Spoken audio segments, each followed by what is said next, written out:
Approximately 1 in 6 Australians has a significant hearing loss.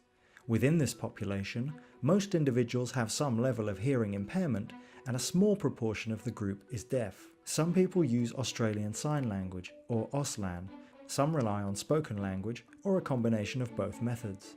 Some have normal language and literacy development, whereas others may not. Disability advisors can assist with identifying individual requirements. Students with a hearing impairment may appear isolated in the learning environment. The possibility for social contact and interaction with other students may be limited, and this isolation can have an impact on learning.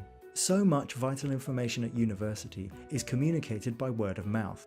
This can be a real challenge for students. Participation and interaction in tutorials may be limited. Students who cannot hear the flow and nuances of rapid verbal exchange will be at a disadvantage. Students who have experienced hearing loss in early childhood have different needs to students who have lost hearing later in life. For example, their range of vocabulary may be limited, which in turn may affect their level of English literacy.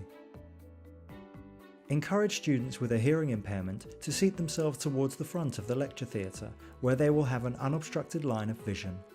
Be aware that some students may not be comfortable with this suggestion or have alternate strategies. Respect their choices. An infrared hearing system is installed in most lecture theatres.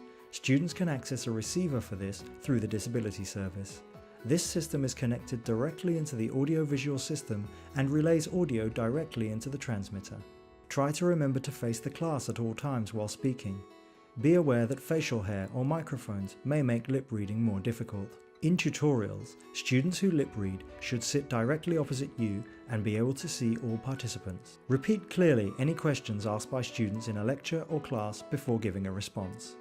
The flexible delivery of teaching materials, for example, having recordings made available on MyUni, is particularly beneficial for students with a hearing impairment. In some cases, use of Auslan interpreters or live remote captioning may be necessary. These adjustments can be managed by consulting with the Disability Service to ensure the best outcomes for students.